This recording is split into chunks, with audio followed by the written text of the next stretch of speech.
Assalamualaikum warahmatullahi wabarakatuh. Alhamdulillahi rabbil alamin, alladzi arsala rasulahu bil huda wa dinil haq liyudhhirahu 'alad dini kullih walau karihal musyrikun. Asyhadu an la ilaha illallah wahdahu la syarikalah wa asyhadu anna Muhammadan abduhu wa rasuluh. Allahumma salli wa sallim wa barik ala nabiyyina Muhammadin wa ala alihi wa ashabihi wa man tabi'ahum bi ihsanin ila yaumiddin. Ya ayyuhalladzina amanu taqullaha haqqa tuqatih wa la tamutunna illa wa antum muslimun. Amma ba'd. Allahumma salli wa sallim wa barik ala nabiyyina Muhammadin wa ala alihi wa ashabihi wa man tabi'ahum bi ihsanin ila yaumiddin wa ba'd. Khatul iman rahimani wa rahimakumullah. Bapak-bapak, ibu-ibu yang semoga dimuliakan Allah Subhanahu wa ta'ala. Alhamdulillah, pada pagi ini di sela-sela kesibukan, di sela-sela kegiatan, kita sempatkan waktu sejenak untuk duduk sesaat bersama di dalam mempelajari ayat-ayat Al-Quranul Karim, mempelajari sunnah Nabi Sallallahu Alaihi Wasallam, serta upaya, usaha, ikhtiar untuk taqarrub kepada Allah Subhanahu wa ta'ala, untuk mendekatkan diri kepada Allah Subhanahu wa ta'ala. Memohon akan pertolongan Allah, mudah-mudahan pertemuan kita pada pagi ini semoga menjadi pertemuan yang dirahmati oleh Allah Subhanahu wa ta'ala, dan semoga ilmu yang diberikan Allah Ta'ala kepada kita mudah-mudahan menjadi ilmu yang bermanfaat, dan kita harapkan dengan ilmu ini Allah memberikan taufik dan hidayahnya kepada kita semua untuk bisa mencapai keselamatan dan kebahagiaan, baik itu dalam kehidupan dunia terlebih dalam kehidupan akhirat. Amin ya rabbal alamin. Ikhwatul iman rahimani wa rahimakumullah. Kajian kita pagi ini menindaklanjuti dari pembahasan kitab Ahbabullah, kitab yang menjelaskan tentang 40 karakter yang dicintai oleh Allah Subhanahu wa ta'ala. Masuk dalam karakter yang kedua adalah al-mutahharun, yaitu orang-orang yang berusaha untuk mensucikan dirinya. Mensucikan diri kemarin sudah kita jelaskan dalam tafsir wasiyabaka fatahhir, yaitu surat Al-Muddatsir pada ayat yang keempat. Perintah Allah Subhanahu wa ta'ala kepada Nabi dan kepada orang-orang yang beriman untuk mensucikan diri itu ada dua target besar. Ada 2 target besar. Target yang pertama adalah mensucikan zahir. Mensucikan zahir. Lah mensucikan zahir niku meliputi napa kemawon? 1. Nah niki murojaah. Kok malah mendel? Mensucikan zahir meliputi napa mawon sing perlu dibersihkan? 1. Badan. Ngaji ni wong pun atus napa dereng? Ya badannya dibersihkan terus, dijaga kebersihannya. Yang kedua, pakaian.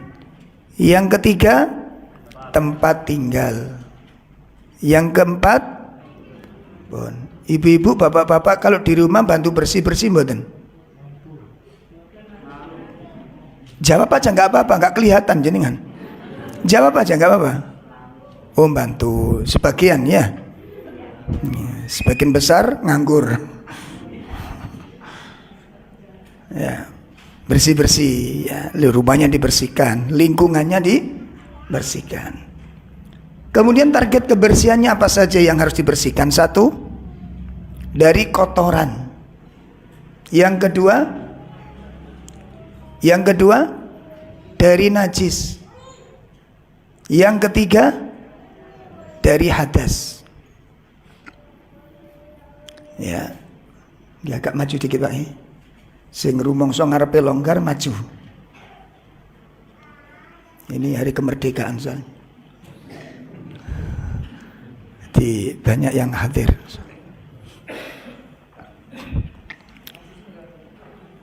Pun ya, itu kebersihan zahir.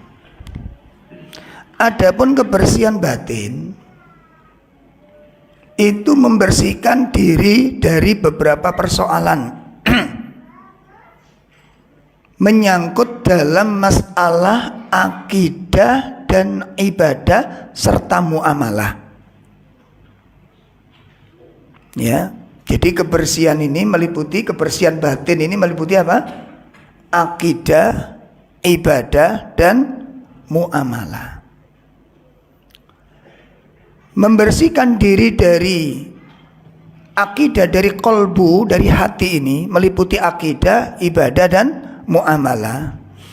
Maka targetnya yang pertama, kalau yang dibersihkan dalam hal keyakinan adalah membersihkan keyakinan-keyakinan yang menyimpang, membersihkan hati, keyakinan dari keyakinan-keyakinan yang keliru, keyakinan-keyakinan yang batil menuju keyakinan-keyakinan yang sahih, akidah yang sahih.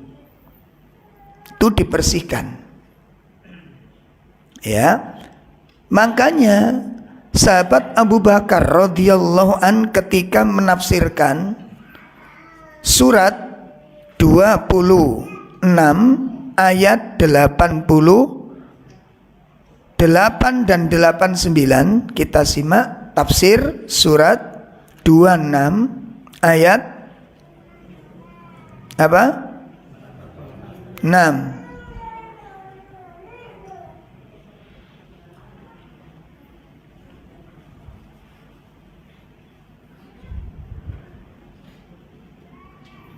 Ya, surat 26 ayat berapa?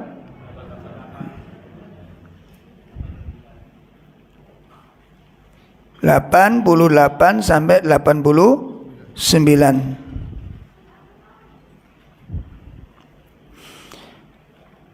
A'udzu billahi minasy syaithanir rajim.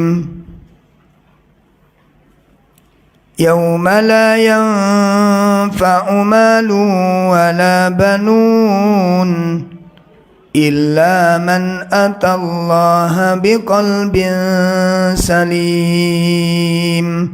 Iya. Ada terjemah silakan.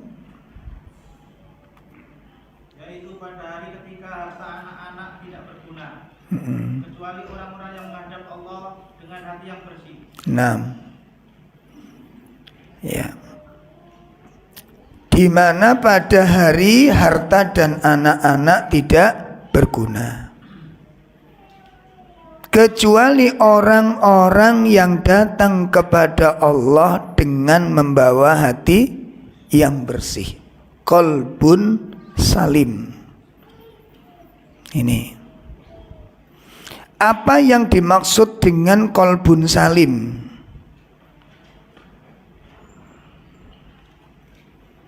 Ya. Apa yang dimaksud dengan qalbun salim? Qalbun salim ini adalah yang dimaksud hati yang bersih atau hati yang sehat atau hati yang selamat. Ya. Hati yang bersih atau hati yang selamat.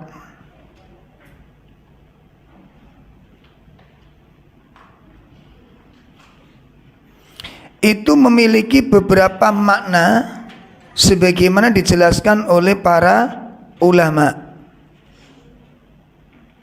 Apa pengertian dari qalbun salim? Di antaranya sebagaimana sahabat Abu Bakar radhiyallahu an. Ya. Sahabat Abu Bakar radhiyallahu an menafsirkan qalbun salim adalah alladzina la yusyrikuna bihi syai'an, yaitu orang-orang yang tidak mencampurkan kesyirikan, orang yang tidak menyekutukan Allah dengan sesuatu apapun. Ini makna yang pertama sebagaimana ditafsirkan oleh sahabat Abu Bakar radhiyallahu an.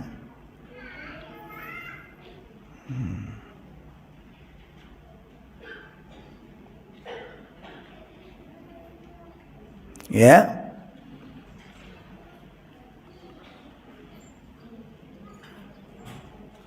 Ini yang pertama. Di pengertian qalbun salim di situ, salim adalah alladzina la yusyriku nabi syai'an, orang-orang yang tidak menyekutukan Allah dengan sesuatu. Berarti hatinya selamat dari apa? Kesyirikan. Dijaga betul. Dijaga betul. Dijauhkan dari perkara-perkara yang mengundang kesyirikan. Dijauhkan dari faktor-faktor yang menyeret orang di dalam perbuatan syirik. Dijauhkan sejauh-jauhnya. Ya. Nah, untuk mengetahui kesyirikan itu langkah pertama adalah ilmu yang ditunjukkan dalam kitab Allah dan sunnah Nabi. Ya. Sebab kadang-kadang di zaman fitnah ini, di zaman Nabi, Al-Quran mengatakan itu syirik, Nabi pun mengatakan syirik. Orang zaman sekarang mengatakan itu bukan syirik, itu masalahnya. Maka yang kita jadikan patokan ini yang mana? Gitu loh. Kalau kita mengikuti Al-Quran, mengikuti Nabi, dan mengikuti ulama-ulama yang mengikuti Nabi, maka kesyirikan yang dikatakan Nabi syirik selamanya jadi syirik. Walaupun orang banyak mengatakan nggak syirik. Sagedipun paham ini ya? Karena perbedaan pandang sekarang, Pak. Zaman dulu dengan zaman sekarang berbeda.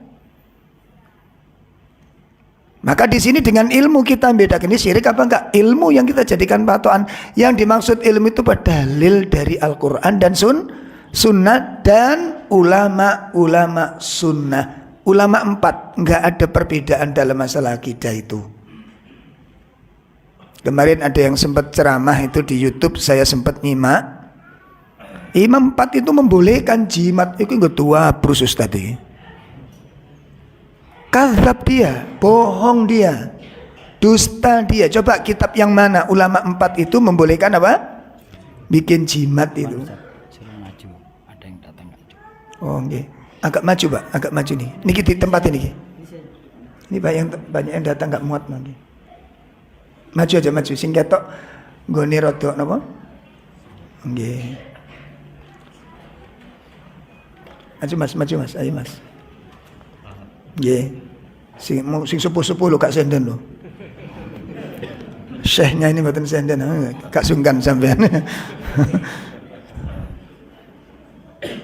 Enggak, maju yang agak longgar maju dimaju. Dimaju. Biar nanti jam mboten ungkrek malih lagi. Nah, ini ditempati enggak apa-apa ini. Ditempati Mas. Nah, jam mboten gosok-gosok sesuai bokong sampean tipis ya. Geser. Sesuai tipis. Nah. Lah itu yang pertama. Lah yang dijadikan dasar oleh sahabat Abu Bakar radhiyallahu an, kenapa yang dimaksud qalbun salim itu la yusyriku nabi. Yang dikatakan qalbun salim itu hati yang bersih dari kesyirikan, adalah hati yang tidak tercampuri antara ketauhidan dengan kesyirikan. Dan itu makna dari surat apa ini?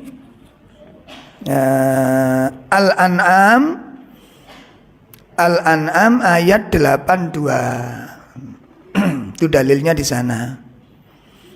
Surat apa? 6 ayat 82. Alladzina amanu wa lam yalbisu imanahum bidzulm ulaika lahumul amnu wa hum muhtadun. Nggih. Orang-orang yang beriman dan tidak mencampur adukan iman mereka dengan syirik. Mereka itulah orang-orang yang mendapat rasa aman dan mereka mendapat petunjuk. Masya Allah.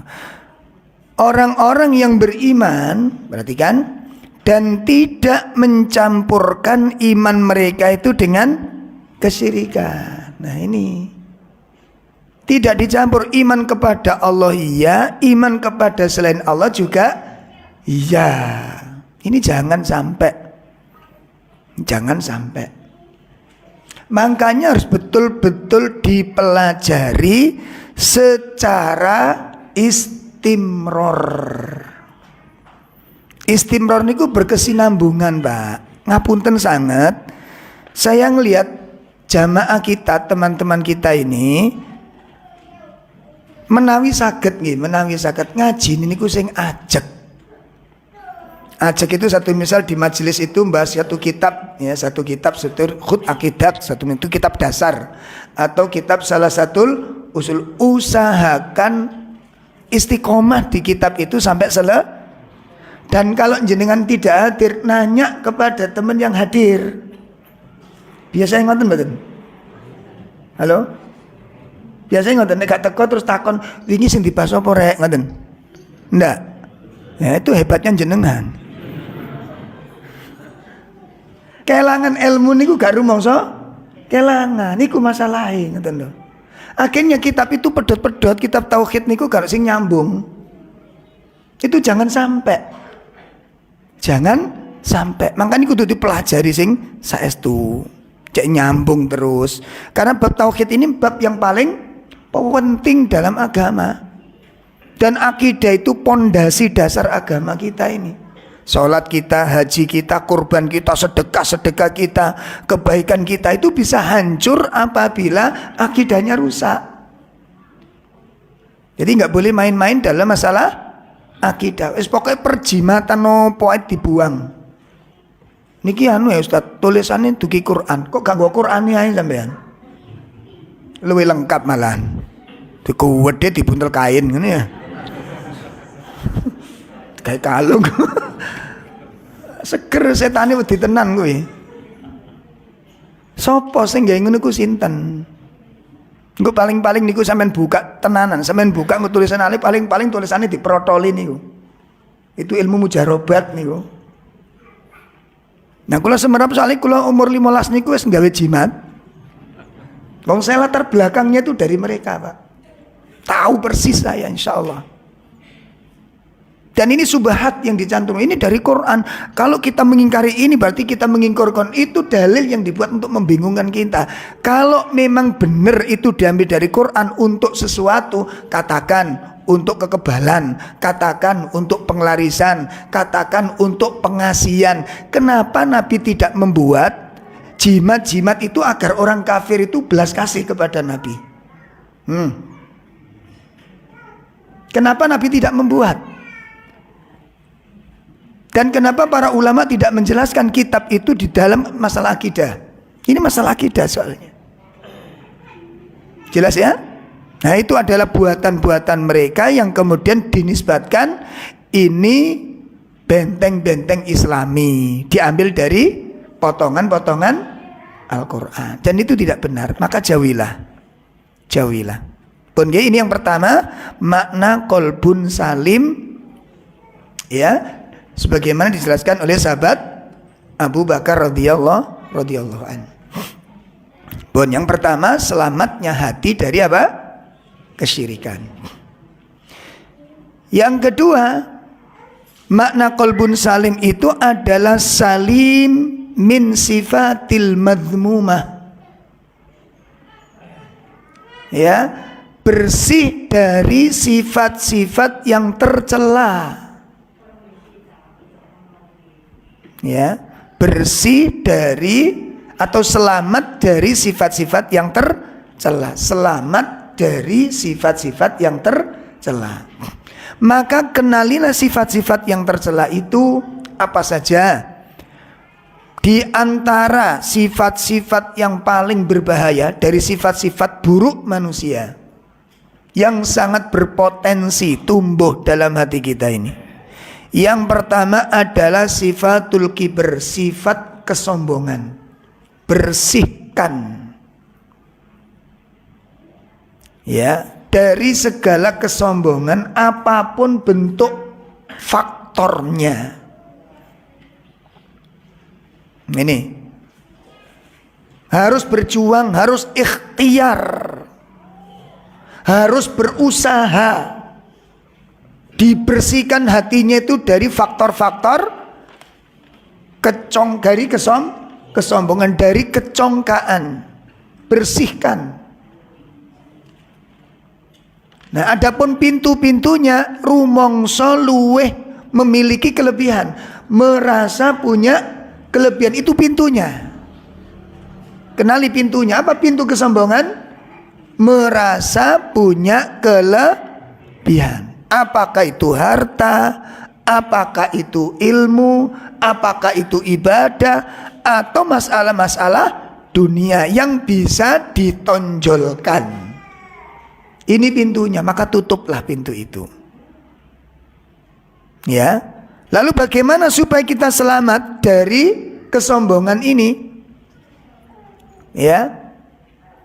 Bagaimana caranya kita bisa selamat dari kesombongan ini? Pertama, kenalilah Allah, sifat-sifatnya, tentang nama-namanya yang agung, tentang rububiyahnya, tentang uluhiyahnya. Kenali Allah Subhanahu wa ta'ala. Kalau kita sudah mengenali Allah, sifat-sifatnya, nama-namanya, kesempatan untuk sombong itu nggak ada, Pak. Malu kita mau sombongin. Saya coba ibu-ibu, bapak-bapak mau menyombongkan, singkatnya disombongin apa nih? Saya coba. Apanya coba? Ilmu kita berapa? Coba dari sisi ilmu. Ilmunya apa? Tentang apa? Al-Quran? Ilmu Al-Quran yang sudah kita kuasai apa? Ilmu tajwid sudah dikuasai semua. Sampun nomor tereng? Tentang sifat-sifat huruf gharib. Ya. Banyak yang belum kita pelajari, itu dari sisi Al-Qurannya. Ilmu hadis. Wah, kita berjeru lagi nih. Wong hadis saja berapa hadis yang dihafal ada, saya bingung kita ini. Ada teman coba sampean baca innamal a'malu binniyat, pirang tahun ora hafal kowe. Diantel innamal a'malu binniyat, innamal lanjutane Mas, lanjutno dhewe Ustaz jare ngono kuwi. Pirang tahun. Terus ini kita sombongkan di hadapan. Terus apa lagi? Kesolehan kita. Punya kesolehan macam apa kita? Apa kita ahli sedekah? Berapa sedekah yang sudah kita berikan pada orang miskin? Berapa pintu rumah orang miskin yang sudah kita masuki? Maka ayo ikhwah, kenali sifat-sifat Allah, kenali nama-namanya, nggak ada pintu kesombongan bagi kita insya Allah. Kita sombong itu karena kita nggak kenal Allah, nggak kenal kelemahan diri sendiri. Kita ini banyak kekurangan, kita banyak kelemahan, kita banyak belum ketidaktahuan. Itu kita. Dari ilmu agama yang sudah kita ketahui dengan yang belum, itu bainal masyriqi wal maghrib. Napa jenenge? Lebih banyak mana? Lebih banyak yang belum diketahui, Mas. Ayo coba kitab fikih yang sudah kita punya apa? Lo bingung toh? Ayo kitab fikih yang sudah kita punya apa? Wajis, tok. Ini qanaah namanya ini. Ya, ini baru kemudian kita sombongkan diri kita. Fikih apa? Kalau sudah punya kitab 15 fikih satu mesej mending gitu. Sitok loh iki. Iku diwaca oleh separuh burung gitu loh. Lho nggih mboten ayo, jujur ayo. Iya. Allah. Terus apa yang kita sombongkan apa coba? Enggak ada ya ikhwan. Kemuliaan milik Allah, ilmu milik Allah, kekuatan milik Allah, kekayaan milik Allah. Kejayaan milik Allah, kelemahan milik kita. Kenapa? Manusia diciptakan dalam keadaan lemah. Dan Allah tidak memberi ilmu kepada manusia kecuali illa qalil. Kecuali sedikit ilmu yang kita miliki dari yang tidak kita miliki ini. Kita diciptakan oleh Allah dalam keadaan lemah. Lemah kita. Disebutkan oleh Syekh Nasir As-Sa'di apa? Dha'ful insan min kulli wujuh. Coba dibuat, kita lihat surat An-Nisa ayat 28. Nah, mari ngene ngaji sombong ora apa-apa. Cuma pantas apa? Ora ngono lho. Sampun kepanggih surat 4 ayat pinten wau? 28. Yuridullahu an yukhaffifa ankum wa khuliqal insanu dha'ifa. Allah hendak memberikan keringanan kepadamu karena manusia diciptakan bersifat lemah. Allah hendak memberikan keringanan kepadamu dan manusia diciptakan dalam keadaan lemah. Apa kata Syekh Nasir As-Sa'di? Ya. Dha'ful insan, kata Syekh Nasir As-Sa'di, kelemahan manusia itu min kulli wujuh, dari segala arah. Masya Allah. Kelemahan yang dimiliki manusia itu dari segala arah. Dha'ful iradah, lemahnya kemampuan. Kemampuan kita lemah. Kalau kita punya satu kemampuan, sekian puluh tidak kita memiliki kemampuan itu. Kalau kita punya satu kemampuan. Ngatan. Dha'ful ilm, lemahnya ilmu kita. Dha'ful iman, lemahnya iman kita. Dha'ful sabr, lemahnya kesabaran kita. Ini masih banyak kita miliki dari kelemahan-kelemahan yang ada. Ini dari sisi kemampuan kita lemah. Dari kekayaan Allah Subhanahu wa taala mengatakan ya ayuhan nas antumul fuqara, kata Allah. Hai manusia, kalian semua itu fakir, kata Allah. Kaya kita, apa yang kita miliki kekayaan? Wong kula mbek sampeyan mari cerita-cerita sugih sambati utang langsung melarat kok. Lah ya apa ora? Kita nyambut gawe ini gajimu piro mas? 10 juta mas, utang 5 juta, langsung melarat kok. Wong ku nek cerita tok sugih nek disambati langsung dadi miskin. Lah ya apa ora? Model tok sugih. Asline napa? Melarat. Wis gak usah cerita-cerita sugih engko tak utangi sampean. Makanya ana wong gedabrus nyritakno kekayaane sambatono langsung melarat deh. Lho, percaya apa gak sampean? Lho, iya kabeh ngene lho. Jadi ini majelis fuqara ini. Lho modele kula mbek sampeyan iki menang model. Gayae kaya gaya wong sugih. Sambati infak, nek ana kotak infak gemeter kabeh liwat. Oh medit-medit wong sugih-sugih medit-medit masa sugih wong melarat nih. Apa yang disombongkan apa coba? Bon. Ini perlu kita camkan baik-baik. Kemudian dari sisi ilmu mari kita lihat. Kita buka surat Al-Isra. Surat pinten Bu? 17.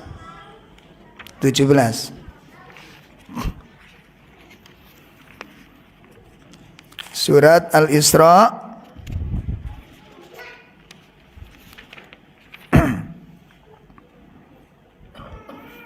ayat 85. Allah jelaskan kepada manusia bahwa Allah tidak memberi ilmu kepada manusia kecuali sedikit ilmu yang diberikan. Jadi kalau kita menyombongkan ilmu tentang apa? Termasuk saya bicara di hadapan panjenengan bukan lebih pintar dari panjenengan mboten padha mawon. Padha belajari. Saya juga masih banyak belajar. Masih banyak kekurangan. Ya, tadi kata disombongin apa Pak? Cuma saya dapat amanah, saya bisa ngomong ngoten mawon. Nek jenengan saya ngomong kan rada kelagepen. Kan gitu. Makanya saya mewakili panjenengan untuk menjelaskan satu materi. Bukan karena saya lebih alim mboten. Bukan karena lebih ilmu saya lebih luas mboten, sami mawon padha belajari sian. Kitab kita juga masih terbatas. Pengetahuan kita juga masih terbatas. Mari kita lihat surat Al-Isra ayat 85. Wa yas'alunaka 'anir ruh qulir ruhu min amri rabbi wa ma utitum minal ilmi illa qalila. Iya. Mereka bertanya kepadamu Muhammad tentang roh. Katakanlah, roh itu termasuk urusan Tuhanku. Sedangkan kamu diberi pengetahuan hanya sedikit. Masya Allah. Bun. Ini penjelasan yang kedua, yaitu salim min sifatil kibr. Selamat dari sifat-sifat kesombongan. Dan juga sifat-sifat yang lain. Seperti apa? Al-hasad. Bersihkan diri kita dari hasad. Ya. Kemudian at-tama, serakah. Sifat hirs, serakah kepada dunia, rakus terhadap dunia.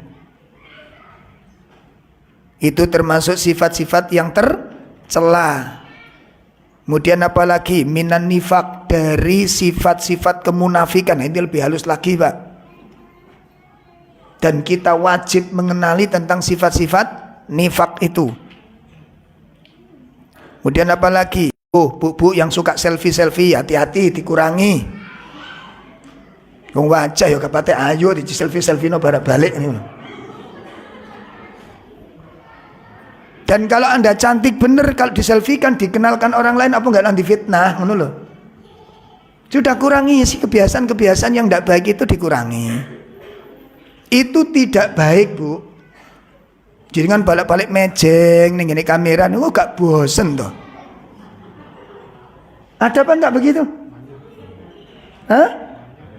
Banyak. Mari bapak-bapak coba dicek HP-nya istrinya itu, foto balik-balik apa ora, ngono lho. Cek bojone. Terus dikandani kena. Ngaten lho. Nek kula kandhani niku ngeyel lho Ustaz.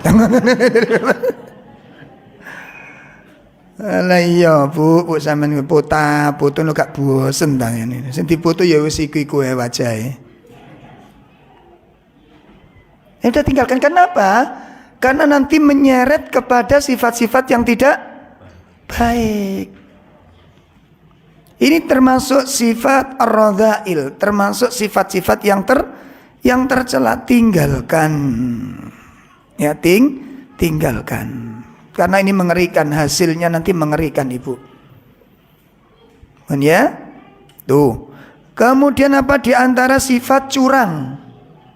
Ini termasuk sifat-sifat yang harus dijauhi.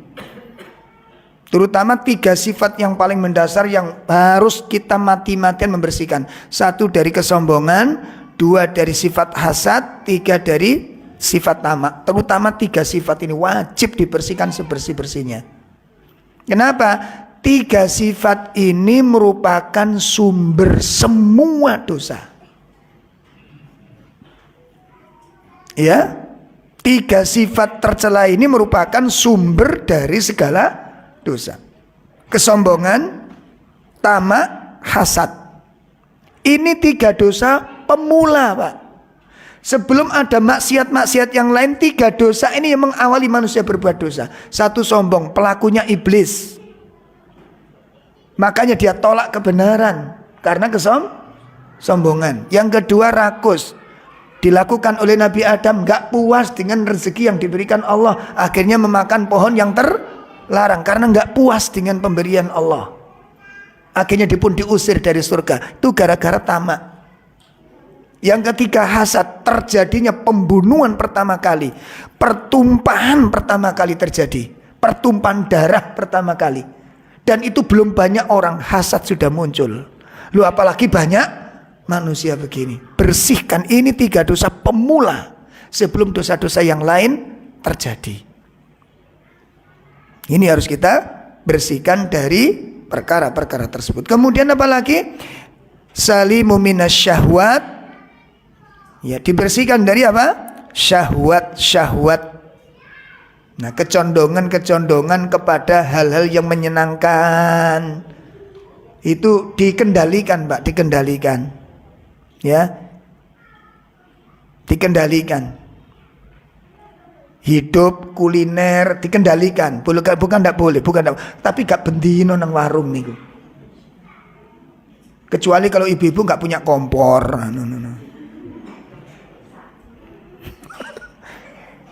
Ya, jangan dibiasakan hal seperti ini.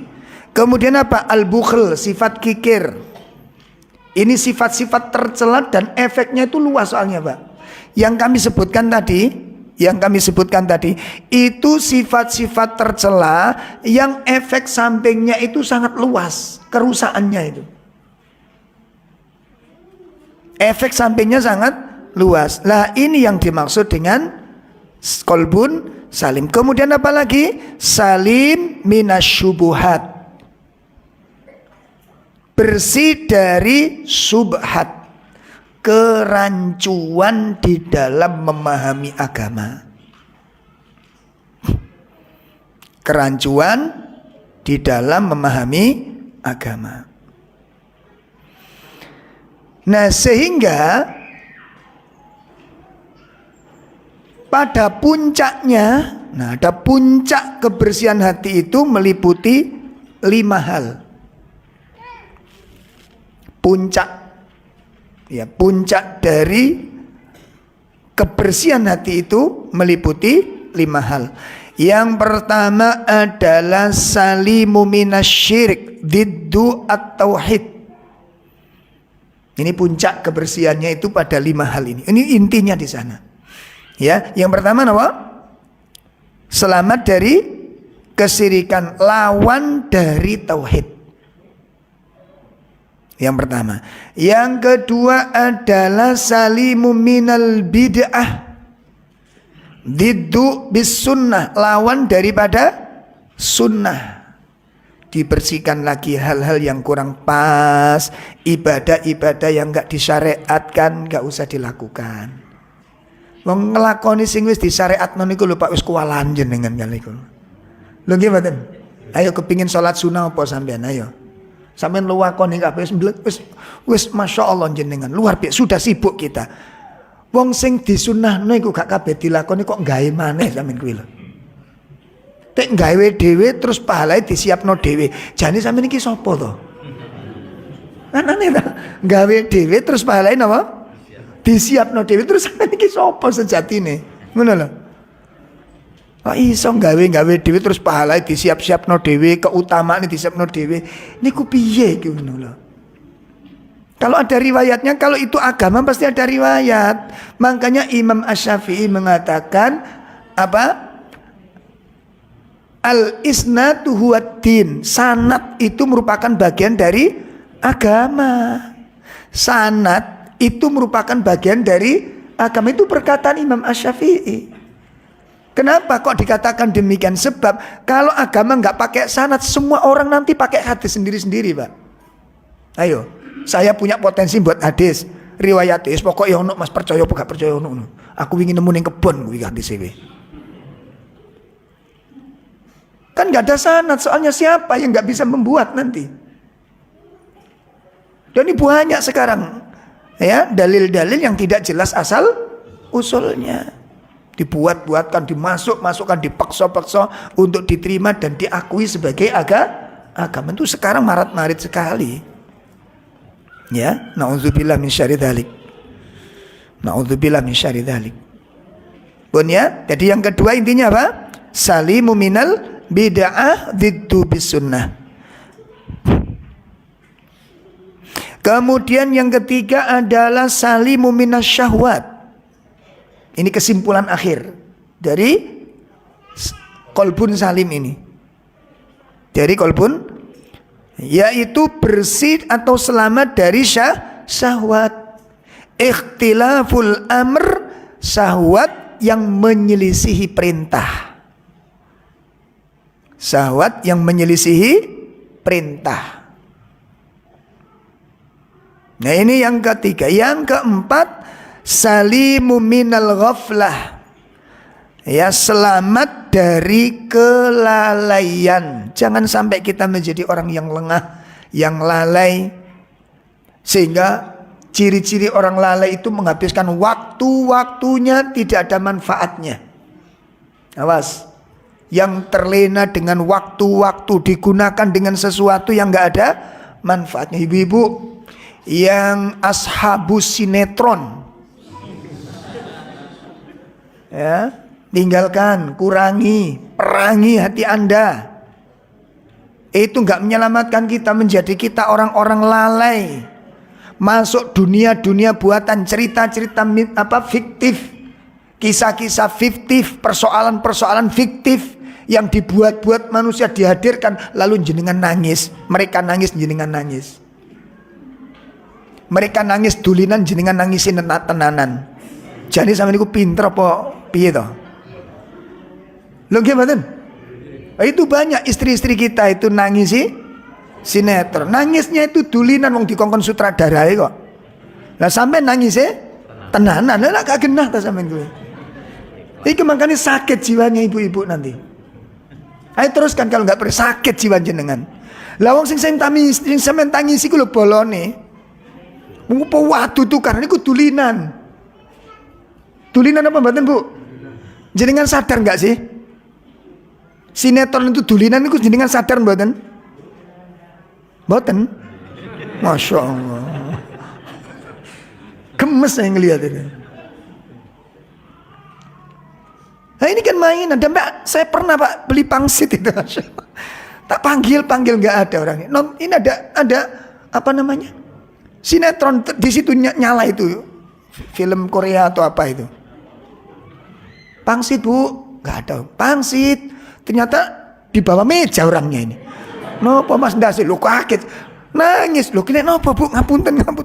Belok sinetron, ya Allah. Astagfirullahaladzim. Nih kalau Mas delok sinetron nangis kula. Wes sampeyan usah pithik engko mine campur air mata sampeyan melok asin kabeh.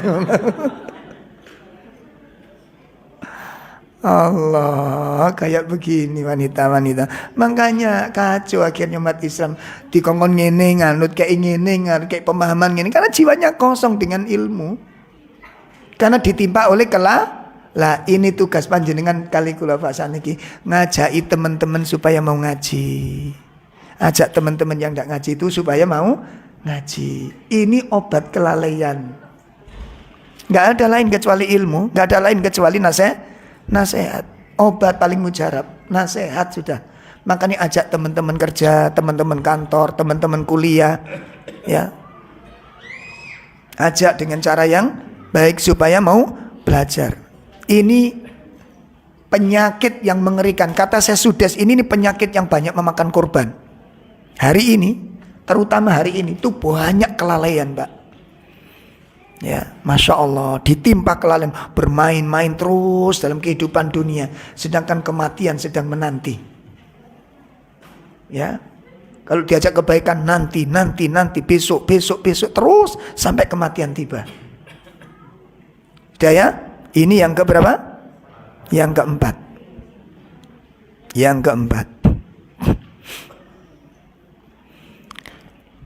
Nah, kemudian jadi yang keempat adalah selamat dari apa? Kelalaian, diddu bidzikr, lawan daripada zikir. Kemudian yang kelima, puncak dari semua keselamatan adalah salimun minan nafs, ya, selamat dari hawa nafsu. Selamat dari hawa nafsu. Nah, ini di antara perkara-perkara yang harus kita selamatkan dalam hati kita ini. Dalam masalah hati kita ini.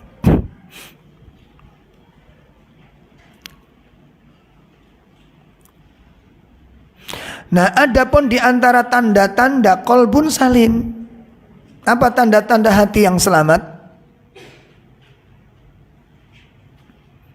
Tanda-tanda hati itu bersih, tanda-tanda hati itu sehat adalah lahirnya rasa suka kepada hal-hal yang disukai oleh Allah. Nah, ini pertama tanda-tanda hati kula mbek sampeyan niku sehat.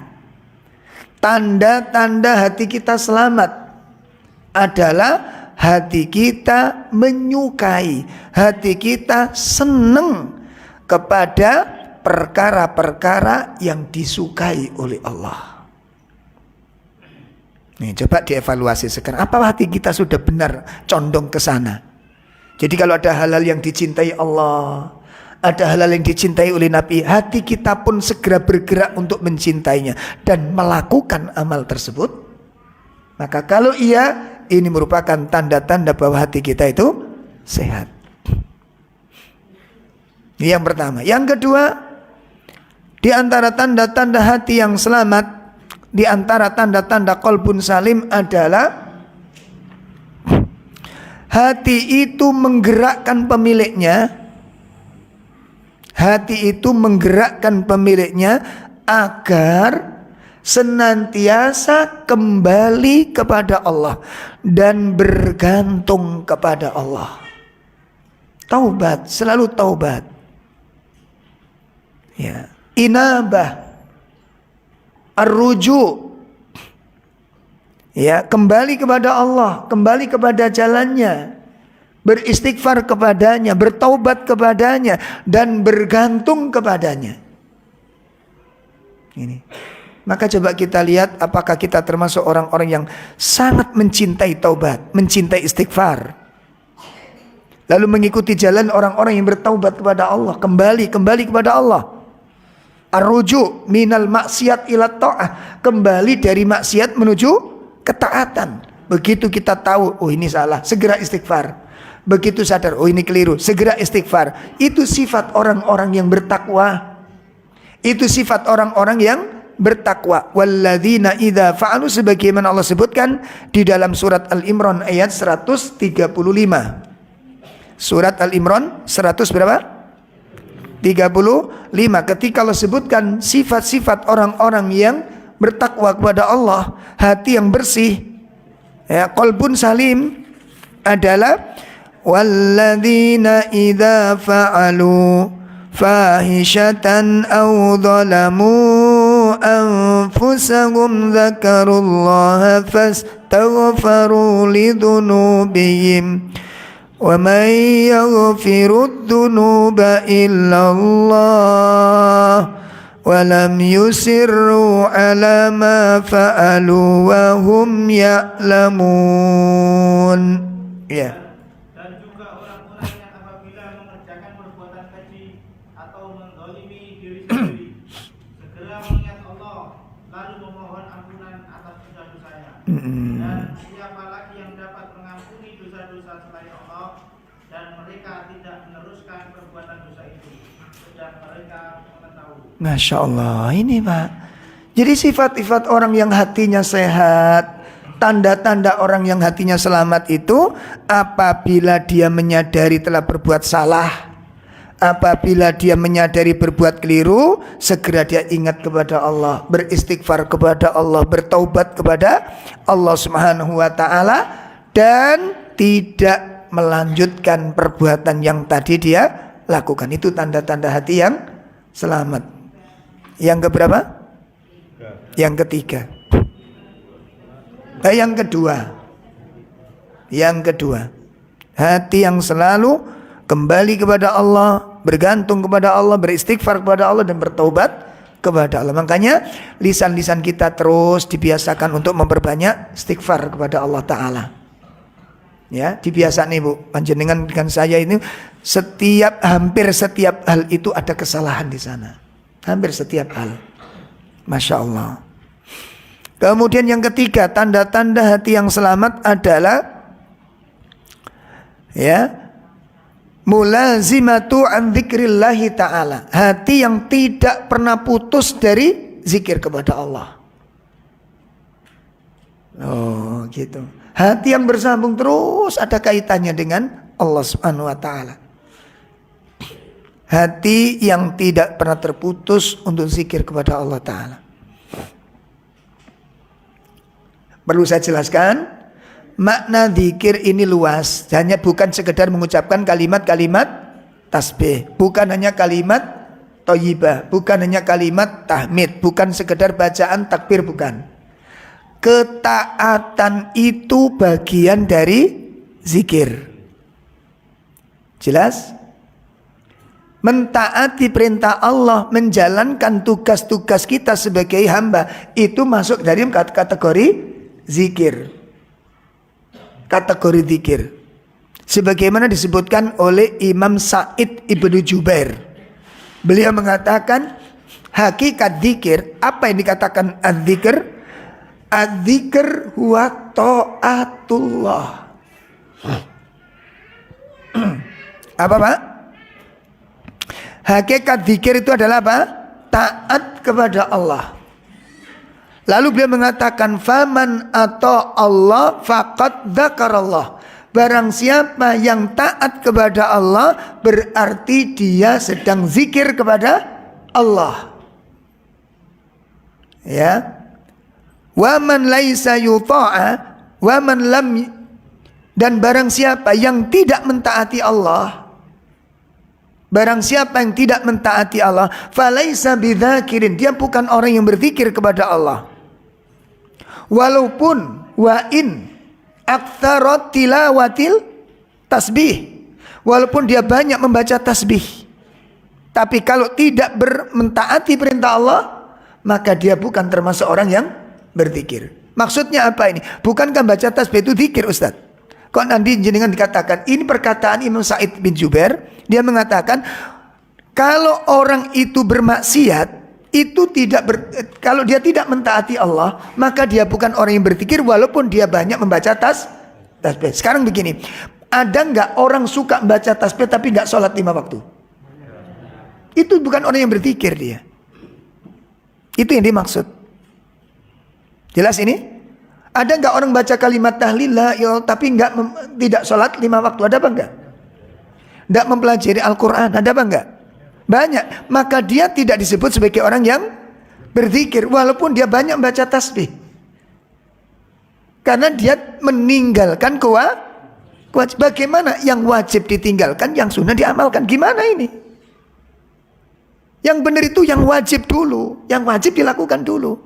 Seperti ibu-ibu jilbab itu wajib. Gak usah nunggu baca Quran lancar.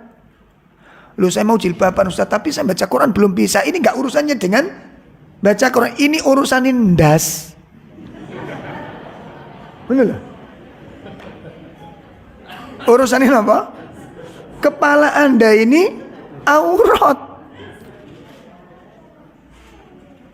Ini nggak ada hubungannya dengan bisa baca Quran atau enggak.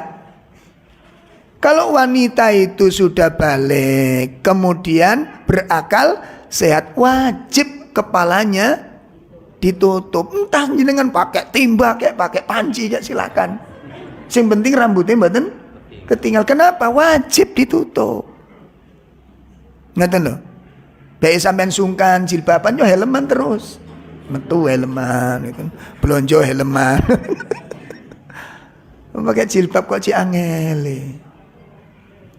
Wajib, itu bukan budaya Arab. Yang ngomong budaya Arab niku Ustaz rodok ngawur ngaten. Bu mungkin setengah ngantuk atau gimana dia. Yang jelas nggak benar dia bohong. Kalau ada Ustadz sekali berapapun, lalu mengatakan saya tidak menemukan di dalam kitab-kitab tafsir, maka saksikan kadzab. Dia pendusta. Dia pembohong. Ustadz tapi dia lulusan Mesir, pembohong. Dia jurusan tafsir pembohong. Dia profesor pembohong. Berarti profesori pembohong dia. Pembohongi profesor gitu. Apa piye? Siapa sajalah. Kalau dia mengatakan saya tidak temukan dalam tafsir tadi pembohong, kadzab dia. Kenapa? Kita punya tafsir soalnya. Dia nggak jujur dia ngomong itu, dia pembohong. Entah apa maksudnya, yang jelas dia nggak benar. Apapun alasannya nggak benar dia ngomong demikian. Ulama 4 itu mengatakan wajib itu Pak. Ulama 4. Lah dia mengikuti mazhab siapa dia? Ngono loh. Apalagi kalau mazhab Syafi'iyah tambah kenceng Bu. Wajah niki mboten boleh kelihatan, bledes. Tutup bledes. Hanya tinggal satu lubang, itu mazhab Imam Syafi'i. Ayo sampean melok sapa? Mengatakan Imam Syafi'i mazhab Syafi'i kok diler sak ndas-ndase ngoten niku. Piye? Atau Syafi'i Ma'arif? Oh enggak lah. Bener, coba dibuka fikihnya, ayo dibuka fikihnya. Tafsir-tafsir para ulama. Enggak usah tafsir yang besar, tafsir jalan lain. Bukan jalan lain, bukan beda ya. Jalan lain, ojo jalan lain, beda. Itu tafsir tertipis di pondok pesantren. Tertipis. Itu sudah menjelaskan tentang wajibnya hijab. Bahkan hijab itu diwajibkan oleh Imam As-Suyuti. Kok dilalah, apa dilalah nih? Ada ulama ahli tafsir, katanya alumni Mesir, jurusan tafsir mengatakan jilbab cadar itu tidak wajib. Nah kalau tidak wajibnya cadar mungkin ada khilaf ulama memang. Tapi jilbab tidak ada khilaf, gak ada khilaf. Imam 4 itu wajib semua. Ngaten. Ya cuma kalau nanti ada terpaksa ada ibu-ibu yang sudah dewasa kok belum pakai hijab, ya kita khusnudon, mungkin belum balik gitu ya. Kita khusnudon aja. Jangan suudon. Ya mungkin beliau belum balik. Jadi doakan aja mudah-mudahan segera balik gitu. Dan terus ngomong wajib niku jelas pembohongnya Pak, mboten jujur ulama niki. Wallahi saya berani bersumpah enggak jujur dia. Wong hadis-hadis sak pirang-pirang jelasaken masalah itu. Ya. Tafsir surat An-Nur, tafsir surat Ahzab jelas itu. Gamblang teng mriku. Pun nggih? Nah, tuh tanda-tanda hati yang selamat. Yang ketiga apa tadi? Hati yang tidak pernah putus ingat kepada Allah. Nah jadi kesimpulan zikir tadi apa Pak? Hakikat zikir itu adalah mentaati Allah. Jadi kalau orang tidak mentaati Allah, artinya tidak mentaati perintah yang wajib, lalu diamalkan amalan sunnah, dia termasuk bukan orang yang zikir. Bagaimana yang wajib ditinggalkan, yang sunnah diamalkan? Kualik. Berpakaian itu Pak, berpakaian begini nih. Dasi itu tambahan. Yang penting sampean pakai baju dulu, gitu loh. Oh enggak kelamin pakai dasi piye sampean? Kualik. Jelas. Coba nih gak percaya lah kualik sampean. Ini sedikit ngarek cilik-cilik sampean. Wong sakniki niku wis jane diwalak-walik agama niki cek rusak. Sengaja ada unsur kesengajaan molak-malik syariat nih. Diputer-puter ya, dibolak-balik yang mulai mengikuti sunnah, dikasih julukan-julukan yang enggak bagus, kasih istilah-istilah yang jelek, yang serem supaya orang menjauhi. Dan itu trik yang dipakai oleh syaitan untuk menjauhkan manusia dari kebenaran. Itu trik dari setan. Ngoten. Bon. Berikutnya sebentar ya. Ini tak lanjutkan dulu poin ketiga tadi. Jadi yang dimaksud tidak putus dengan zikir kepada Allah tadi itu bukan hanya kalimat-kalimat thayyibah. Kemarin ada kasus Pak soalnya ini tak jelaskan. Ustadz gimana mensikapi suami kalau kita sapa itu suami ini sedang sibuk zikir. Jadi ketika kami tanya gitu ya waktu di rumah itu, Pak ini aku ini sik zikir. Jadi istrinya akhirnya serba salah. Iki tak sopo apa enggak mau nyopo, khawatir suaminya sedang zikir. Lah ini perlu dijelaskan, makanya perlu dijelaskan. Hubungan kita, ibadah kita dengan Allah itu tidak sama dengan malaikat Pak. Jelas? Ibadah yang di Allah berikan kepada manusia itu tidak sama dengan cara ibadahnya para malaikat. Para malaikat ibadahnya nggak ada kaitannya dengan manusia.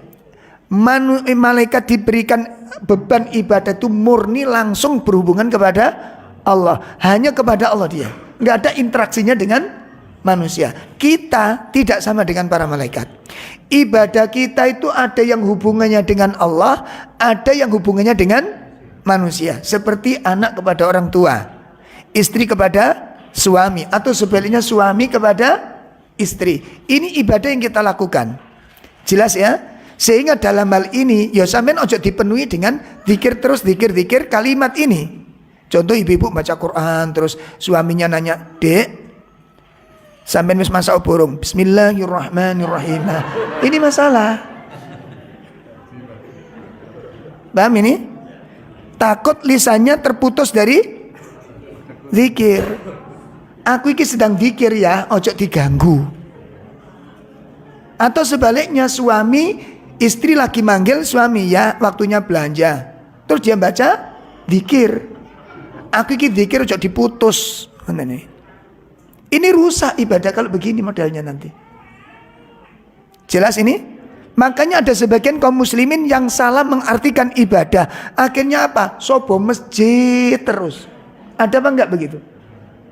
Ada apa enggak begitu? Ini kesalahan di dalam memahami makna ibadah. Jadi ibadah dalam Islam itu luas maknanya. Membantu istri di rumah itu ibadah. Meringankan beban istri di rumah itu ibadah. Mencari rezeki itu ibadah. Bekerja untuk menafkahi keluarga itu ibadah. Untuk membantu menanggung beban-beban orang tua, ya nambah hutangnya orang tua itu ibadah yang mulia. Ya nggak bisa hanya kemudian dibelani sholat duha, sholat sunnah di masjid, itikaf di masjid, itu ibadah memang, tapi bukan hanya itu makna ibadah. Kalau ibadah diartikan hanya ritualitas kepada Allah Ta'ala, ini memandulkan makna ibadah. Bisa dipahami? Ini saya jelaskan karena pengertian ketiga tadi, pengertian dari apa tadi? Makna zikir kepada Allah itu adalah selalu zikir kepada Allah, tidak putus ingat kepada Allah. Itu bukan berarti tidak interaksi kepada sesama manusia, bukan begitu. Karena interaksi kepada manusia bagian daripada ibadah, dan ibadah masuk dalam kategori zikir. Paham nih? Bon. Kemudian yang keempat, tanda-tanda qalbun salim. Hati itu bersih, apa tanda-tanda yang keempat? Tanda-tanda yang keempat adalah ijtinabu anis syarri wal ma'asi wad dunub berusaha untuk menjauhkan diri. Ya Allah, ini berusaha untuk menjauhkan diri, ya, minasyarri, dari keburukan-keburukan, min kulli syarri wadzunub, dan segala bentuk dosa, wal ma'as, dan segala bentuk kemaksiatan. Ini tanda-tanda hati itu bersih. Hatinya menghindar kalau ada hal-hal yang enggak baik, dia berusaha memalingkan wajahnya. Dia menghindari perkara tersebut, jangan sampai masuk di dalamnya. Ini tanda-tanda apa? Hati yang bersih. Sampai kalau dia bertemu dengan suatu kaum yang melakukan perbuatan sia-sia, dia pun tinggalkan tempat tersebut. Ini bukan maksiat, sia-sia saja, mubah, cuma nggak ada manfaatnya, dia tinggalkan. Itu ciri-cirinya hati yang selamat. Bukan malah nimbrung di situ, malah itikaf di tempat itu. Ya, seperti bapak-bapak satu misal, ada nggak masih suka ngopi berjam-jam di sana, ya? Tumak nina dia di situ, masya Allah. Ini nggak benar. Ya, hindari tempat-tempat. Coba kita lihat bagaimana Allah sebutkan sifat-sifat ibadur rahman. Sifat-sifat ibadur rahman. Bagaimana Allah jelaskan sifat-sifat ibadur rahman? Kita lihat surat 25. Surat 25 ayat 72.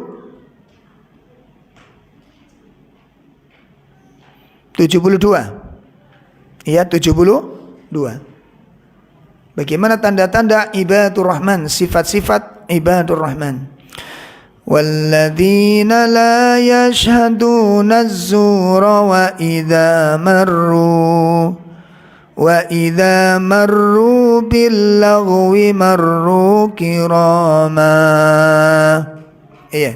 Dan orang-orang yang tidak memberikan kesaksian palsu, dan apabila mereka bertemu dengan orang-orang yang mengerjakan perbuatan-perbuatan yang tidak berfaedah, mereka berlalu dengan menjaga kehormatan dirinya. Masya Allah, ini meninggalkan perkara-perkara yang enggak ada manfaatnya, meninggalkan suatu perbuatan yang sia-sia. Itu tanda-tanda min alamat qalbun sahih, di antara tanda-tanda hati yang bersih. Kemudian yang ke berapa? Yang kelima adalah dia merasakan sakit, merasakan kehilangan, merasakan kesedihan, ya, apabila luput dari amal-amal hariannya, dari zikir-zikir hariannya, dari wirid-wirid hariannya. Jadi kalau ada amalan harian itu ada yang hilang, dia merasa sedih. Itu tanda-tanda hati yang selamat. Nah, persoalannya adalah apakah kita sudah punya agenda amalan harian yang sudah kita tetapkan, tidak pernah kita tinggalkan. Nah, ini makanya kita harus ada manajemen ibadah ini, Pak. Jadi harus ada ibadah-ibadah harian yang terus dilakukan setiap hari, tidak pernah ditinggalkan. Dan ini kalau Bapak Ibu ta'awun, kerjasama, itu bisa jalan, Pak. Contoh disepakati, pokoknya dari mulai jam 3, setengah 3 malam, ya, sampai setelah subuh, ini waktu untuk Allah saja. Artinya khusus istiqomahnya untuk zikir kepada Allah. Dari mulai setengah 3 malam sampai setelah selesai subuh. Agendanya apa? Qiyamul lail, kemudian witir, kemudian dilanjut dengan zikir, doa, dan macam-macam. Dilanjut dengan sholat sunnah qobliyah 2 rakaat sebelum subuh, dilanjut dengan sholat subuh berjamaah. Setelah itu zikir setelah sholat subuh, setelah itu zikir pagi, petang, setelah itu baca Al-Quran. Sudah, ini tidak boleh diganggu apapun. Sudah punya agenda begini? Halo? Halo? Hah? Masak. Allah. Koyok wong duwe soe sampean. Kan jenengan bisa siapkan dari mulai awal. Ayo, sing lanang-lanang juga sing ngecemes-ngecemes ya. Nek gak anget gak sarapan purian sampean ngono. Makanya saya bilang apa? Ta'awun. Napa ta'awun niku, Bu? Kerjasama bisa kita jalani ini. Kenapa? Sampean pikir aku yo gak sarapan? Saya sarapan, Bu. Ditoto. Yo gitu loh. Saya punya anak sekolah pagi-pagi ngian. Anak saya yo urip yo mangan sego barang. Gak tak cas sampai baterai ngono ora. Alasan apa? Sama, kesibukannya sama. Tapi bisa karena apa? Ada skala prio. Itu masalahnya. Ya sarapan jok lengkap-lengkap nemen lah. Kerupuk etok ngene wis tole menderita. Mana kerupuk menderita diriku ngono.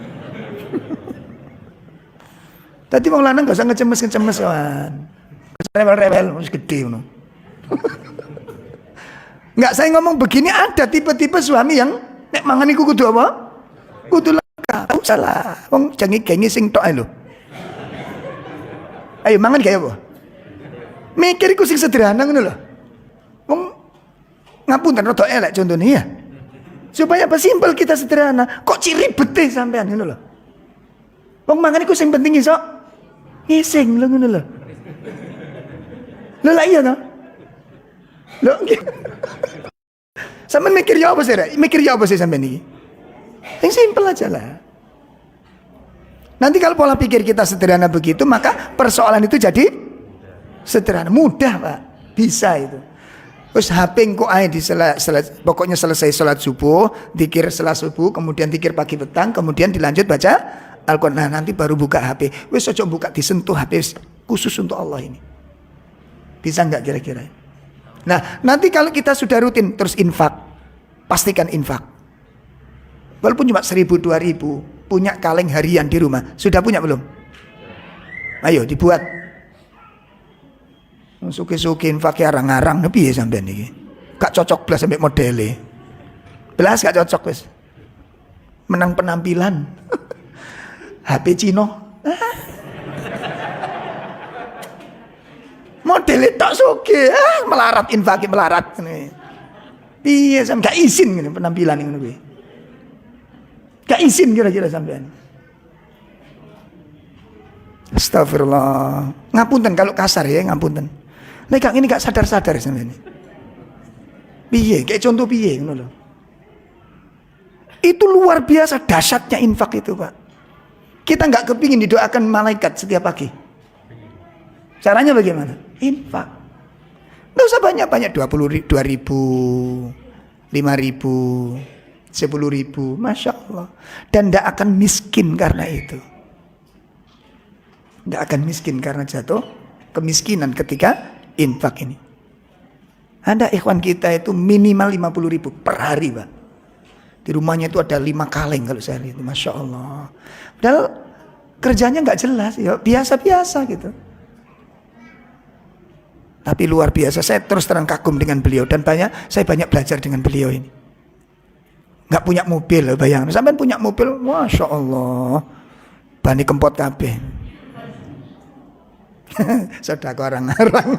Gak cocok karo modele. HP Cino.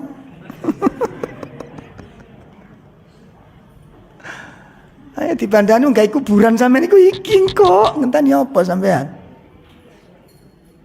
Jadi kalau nanti sudah punya amalan rutin ini hilang satu, iku kerasa, Pak. Ya Allah, nak durung pikirku ini, infakku belum terasa karena kita punya amalan. Nah kalau nggak punya, hilang nggak ngerti sampean. Apa sih hilang? Hari ini amalan kita yang hilang apa? Nggak ngerti karena nggak punya. Sampai berapa kita hidup seperti ini nggak ketata begini? Marit ibadah itu. Nggak ada manajemen, nggak ada skala prioritas. Sehingga banyak amalan-amalan hilang nggak ngerti karena nggak merasa punya. Tapi amal ulama itu kalau kehilangan satu zikirnya, satu wiridnya itu sedih Pak. Ada wirid yang belum aku baca ini, sedih. Ada yang tahu, hilang satu itu terasa dia. Nah, itu tanda-tanda apa? Di antara tanda-tanda hati yang selamat, apabila luput dari salah satu amal hariannya, dia merasa kehilangan, dia merasa kesedihan. Kemudian yang ke berapa? Yang keenam, asyuku biliqa'illahi azza wa jal. Ya, asyakku biliqa'i Allahi azza wa jal. Apa? Dia selalu rindu ingin bertemu dengan Allah. Sehingga kalau ada waktu-waktu ibadah, waktu-waktu sholat seperti membaca Quran, hatinya sudah berbahagia. Kenapa? Itulah saat pertemuan dengan Allah subhanahu wa ta'ala. Coba, apa yang dirasakan orang yang sedang jatuh cinta? Apa Pak? Ingin ketemu dengan yang apa? Nah, itu tanda-tanda hatinya jatuh cinta itu. Bagaimana orang mengaku cinta kepada Allah tapi gak kepingin, kerinduan untuk bertemu dengan Allah? Coba kita evaluasi hari ini, kita dandani hari ini. Betulkah kita selalu rindu untuk bertemu dengan Allah, berdialog dengannya, berkomunikasi dengannya, dan kalau ada masa ketemu itu ada kebahagiaan? Kalau enggak, maka pertanyakan, betulkah kita mencintai Allah? Para pecinta itu saat yang paling bahagia kapan? Para pecinta saat yang paling bahagia kapan? Saat ketemu dengan yang dicintainya. Nggak ada waktu yang paling nikmat kecuali bertemu dengan sang kekasih. Loh begitu. Dimanapun ketika ketemu dengan itu nikmat. Dimanapun, ketemu dimanapun. Bahkan kalau perlu duduk di tempat sampah pun aromanya hilang. Karena dikalahkan dengan rasa cintanya itu. Rasa cinta itu bisa menggerus semua perasaan. Merubah segala cara pandang. Itu rasa cinta Pak. Panas jadi dingin. Kenapa? Karena jatuh cinta. Ya gitu. Ya. Perjalanan jauh jadi terasa dekat. Kenapa? Karena perjalanan penuh dengan cinta. Itu dirasakan para bonek mania itu. Loh, dirasakan oleh mereka. Masa pecinta ilmu kalah karo mereka? Kan ditulis itu teng budi mending. Satu nyali wani ngono. Sampeyan tulisannya apa? Ora ono. Gak ada misinya kita. Makanya lemes toh, ngaji atau titik lemes, ngaji capek titik lemes. Itu jadinya HP Cino. Apa ini? Kita kalah dengan para pecinta maksiat itu. Antum tahu pecinta-pecinta musik itu? Masya Allah ya ikhwah. Di Gor itu pernah ada karnaval Slank Mas. Tahu Slank gini kan? Slank, tahu Slank? Grup band serem itu. Allah. Antum tahu selengker mania itu? Itu dari Ngawi, dari Pacitan, dari itu 1 minggu sebelum acara dimulai itu sudah wukuf. Di mana Gor itu? Wukuf di sana. Sudah apa? Bikin apa? Kemah. Lu bener itu, demi Allah itu terjadi itu. Ditulisi selengker mania mana gitu kan? Ya Allah, saya ngeteni cemburu Pak terus. Mana tolabul ilm? Loh gitu, mana pencinta ilmu? Dan mereka dibelanin gandol Pak, nggak punya kendaraan. Kalau kita kan udzur syar'i. Ayo, kalau kendaraan usah gandol ora ono. Yakin ora ono. Sumpah wallahi ciker. Ora ono. Kalah, makanya kalah kebenaran dengan kebatilan. Di sini diungkapkan sudah. Mana kecintaan kita kepada para kekasih ini? Begitu menjelang waktu dhuhr, ini kan saat pertemuan dengan kekasih. Kenapa tidak bergegas? Di mana rasa rindumu dengan kecintaanmu kepada Allah? Terbukti di sini kita belum mencintai Allah dengan benar. Dan ini bentuk kotornya hati kita. Ngapunten sangat, ini bentuk kotornya hati kita. Orang kalau mencintai itu Pak, dengar akan datang, itu gimana?